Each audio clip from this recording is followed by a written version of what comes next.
Super tilted about the Dennis Smith Jr.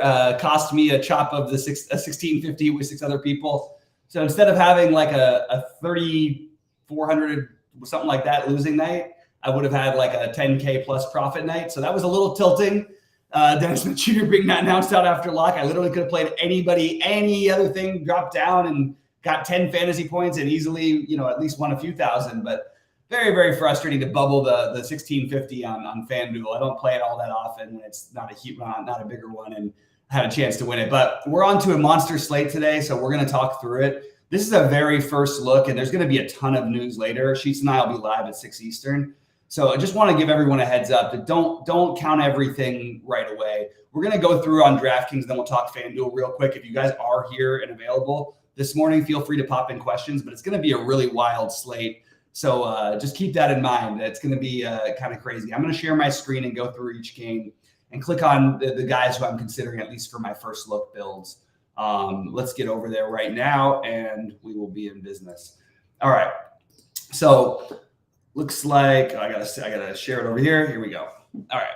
So, okay. The first game of the night, Milwaukee, Indiana, and shout out to SaberSim. They're cool with us using their projections for early in the day. When or even late in the day, they're cool with people seeing the early projections. So you get a little bit of a free thing for those of you who aren't premium members. If you're not premium members, you probably should be, because we've had some, we do all of our work in NBA, especially about everything after, in the premium Discord channel. And that premium Discord channel, I posted the exact lineup that finished second in the Monster the night before. And literally, I think it's the best source of information. I don't think anybody else in the industry is out there showing their actual lineups and what they're doing in each situation. And that's what we're trying to do for you guys. Also, really excited to have MLB coming up, but I've talked too much about everything else. It's time to get into the plays. First look, Milwaukee, Indiana. I'm not going to cross these guys off my list, but I'm certainly not desperate to try to get them. If Middleton is out, and Giannis and Holiday are both. I'm going to have interest in Giannis and Holiday, but we'll have that before lock. I'm just not going to cross these guys out yet. And of course, if anything goes haywire, we might get involved in some other plays in this game. But for right now, that's all I got. And neither of those aren't priorities the way it stands. But the way it stands could very, very easily change. This is an interesting one. We have Miles Turner, who you'd think would sit because Indiana seems to be in tank mode, who, by the way, Miles Turner just absolutely, outside of the last game, he sort of torches Milwaukee every time. They are at home, so you could kind of think hope that they keep it close. As of right now, Jalen Smith, Jordan Nwora, and I'm going to say TJ McConnell. All these guys are just on my list. Nobody who's a priority, just guys who I'm considering, but honestly don't feel all that great about any of them. If I had to pick one, the other one is Isaiah Jackson, who's not looking good right now, but he might end up being a really good play. So we're going to have to wait to see on that. And as you can see, Sheets ran his early morning projections as well. He'll have a later one for you. But this is going to be a first look, so we're going to have a ton of players on the pool. Nobody I've found that I really love yet, but again, those situations are very fluid because we are probably going to get more guys announced out in that game. Miami at New York, big game here on a back-to-back. I think Jimmy Butler is a phenomenal tournament play. He didn't play last night. The other guys played minutes, had a big game. The standings are, they're bunched up right now. So, I'm taking a quick look, and Miami, I believe, is still in the 7. They're in the 7, and they would love to get to that 6. They're a half game out, so this is a very, very big game at the Garden. You can definitely talk me into some Jimmy Butler. Gabe Vincent, for value, these are guys who are going to show up early in the day. I don't think they're going to show up later in the day, so I'm going to just keep an open mind to them at this point. Kyle Lowry, I don't expect to play tonight. What does that do with Oladipo? I don't know, but I'm just going to keep these guys on my list. And maybe make some decisions later. The one guy who I really do think is that I'm actually writing down is I think Jimmy Butler is going to rate as a tremendous tournament play without looking like a good projection play later today. And it's one of those games where you can get a big Jimmy game and maybe help you win $1 million. Let's see. Absolutely, Edward. Let's get it tonight, as Edward in chat says. New York, on the New York side, this is really, we know the rule, right? If Brunson's out, Emmanuel quickly will score 7,000 fantasy points. I don't know what's going to happen here with Brunson. I'm having a hard time tracking it. Obviously, he must be banged up. The Knicks, for what it's worth, are currently, let's just grab it, are right now, they're basically, they're not locked in, but they're getting closer to locked in. They've only got 6 games to go, up by 3.5, down by 3.5. I could see them sitting Brunson and just sort of hoping that, whatever, or I could see them trying to get him back in ready for playoff form. But I don't think it's like that big of a game to them, even though they should want to stay in the 5 spot and try to win games. I just feel like it's not as big of a game. So I'm not really, especially against Miami, looking at anything with Brunson out. With Brunson in. If Brunson's out, I'm going to go back. I'll still have some Quentin Grimes, but mostly it's going to be some combination of Hart, Barrett, and of course Quickly. But again, these guys, even Quickly at 7,800 with them out, I don't know that that's something I'm going to do, and we'll see how it stands later in the podcast. I'm sorry, later on once we're done with more of the games. Dallas and Philadelphia. So Kleba is questionable. I'm not going to cross Luka off ever at first look, and I probably shouldn't cross Kyrie off either, but not all that exciting for me. I'm interested to see what they do with Embiid with their lack of natural size. Would they maybe give Christian Wood a bump, making him an interesting tournament play? He can stretch out Embiid, which is the kind of guys who tend to have success against Embiid, but I'm not all that into it. Embiid and Harden both being questionable doesn't help our case any. Of course, they're both in play if either one is out. And then the other guys are going to be in play if they're out. The price on Maxey is probably a little much, although I'd take a shot there. DeAnthony Melton would probably be the one I would take some shots on because the price is more reasonable, and Tobias Harris. But I need to get at least one of those guys out for any of that to happen. So a good real life game. If Embiid plays, I'm very likely to play him if Harden's out. But I don't know if I'm going to be able to have enough value to get the run backs in. Still only like one, and even the priority of Butler is not really a priority. It's more like a cool tournament play that might be very, very low owned. But we may not need to play like that on this slate. There's going to be some better games coming up. Houston and Brooklyn. So I don't have anything on Houston that stands out as being especially good. I do think that all of these guys have upside. I would say Green and Porter are the two that I'm going to, maybe consider later in the day. I think Porter actually, he's playing a ton of minutes, even in the blowouts. So I'm okay with Kevin Porter. And it's obviously a big game for Brooklyn too, trying to stay out of the 7 seed, 8 seed, whatever, the play-in game. And I am going to like very, very much this price on Dinwiddie in an incredible matchup. And other than Dinwiddie, it's, a bunch of meh. We've seen the good games out of Cam Johnson. We've also seen the bad. We've seen the good from Mikal Bridges. We've also seen the bad. Those are the two I probably would consider at first look, and even Royce O'Neal, but probably not going to end up playing those guys on a giant slate, just throwing it out there because this is a first look, and we're going to go through each of the plays that we do have. On the Clippers side, between the Clippers and Memphis, I'm not going to cross Kawhi Leonard off. I think he's an interesting play, and I think that Westbrook's kind of interesting tonight. Again, these are guys who are not priorities, and that's why I'm having a little trouble at first look, trying to decide which of these guys I would want. Norman Powell might be back tonight, but if he is, I don't know that's going to do much except for maybe take a little bit away from Westbrook. And I don't think he's going to play long enough. My guess is to make him viable, but we'll see if there's a minute restriction on him later in the day. On the Memphis side, Ja Morant is supposed to play tonight. I think this might be an interesting tournament play. I'm probably going to end up not, chickening out on it, but I'll throw him into some other lineups because 9K, big matchup. And for what it's worth, we'll jump to the Memphis standings. You can see that they're basically going to most likely get that 2 seed, but getting one more win would not clinch it, but come damn near close. And they've got the winning streak going. So open to Ja, but I don't think it's nobody who's a priority over here as of right now. Tillman will be on my list, but I don't think that I'm actually probably going to go there. It's just going to consider him at first look. Detroit. Okay, so I am struggling with this one. The big man rotation thing is very, very tricky. It doesn't feel right to play Durant, who's just awesome. I love watching him. But the minutes, we go to his last minutes. It's just with him backing up, then they've got the two bigs. It just feels hard. I'm not going to cross these guys off, but it is such a good matchup. Like the bigs, we know what the bigs can do against OKC, but I can't quite like justify any of these as being like really good plays. I think Jaden Ivey is in play. I think that Bagley's in play, and I think that Duran's in play, but I don't really love any of it. And I want to love something here. So something I will write is if SGA plays, I expect him to have a very nice game tonight. You also have Lindy Waters questionable, which is only a factor because he takes up some minutes. But Joe Williams is not going to get an overlook and get even after back-to-back. I'm going to consider these guys and probably end up deciding on only Shea if Shea plays. But that's where I'm at for right now.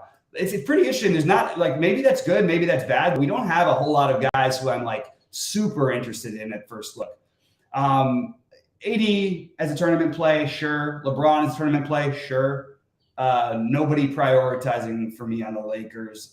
Not going to cross them off yet, so we'll just do that. And even to some extent, D'Angelo Russell, if he plays, assuming that he does play, I think he will. But on the other side, Caruso Revenge doesn't work. He's just going to be on my list because he's cheap and he's in a little bit of a later game, so we can pivot off of him. He's a guy I don't mind as a placeholder, but not looking for much more.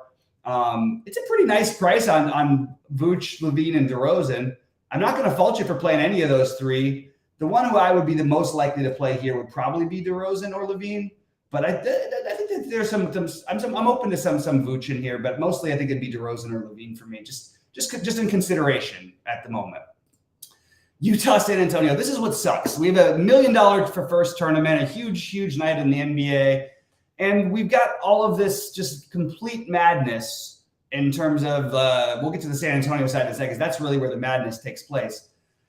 Chris Dunn, hard not to have some interest. The minutes projection seems low at 22. Maybe they updated yet? Let me just double check and refresh this. I'm just going to make sure they updated for Markkanen being out, because we've seen Dunn play more than that when Markkanen's been out. So I do want to take a quick look and make sure that we've updated the projections for this game especially. They just announced Markkanen out this morning.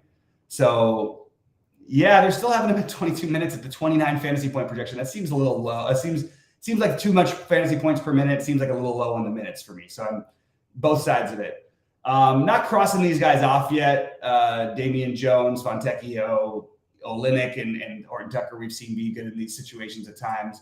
But I think that Walker Kessler is a really good play here. He's actually another one I can definitely get on board with. I think that this matchup is so prime, and I can't get enough of this guy, man. He's so good, and every time I look who's going to beat me, it's always a team with Walker Kessler, just because he has those weird 7-block nights, and I'm just interested in against a team in San Antonio where you can really you'll get the turnover opportunities for steals, you get the blocks, you get plenty of rebounds. They play fast and they don't play well.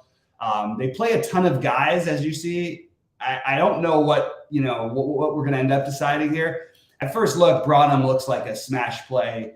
Mamu looks like a good play, but like you got Zach Collins. I don't know if I agree with all this. I'm going to keep these guys on my list for now, just because they all rate so well from a point per dollar standpoint.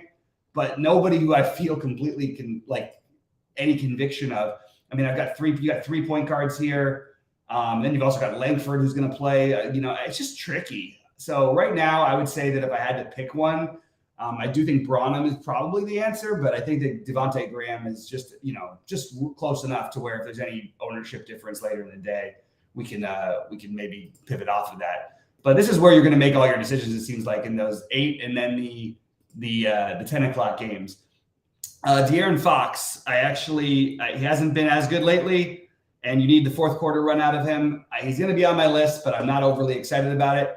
I think Sabonis will smash here, but smash is relative, and he might only get 3 quarters with how bad Portland actually is right now. And just nobody else is going to rate to be a tremendous play for me.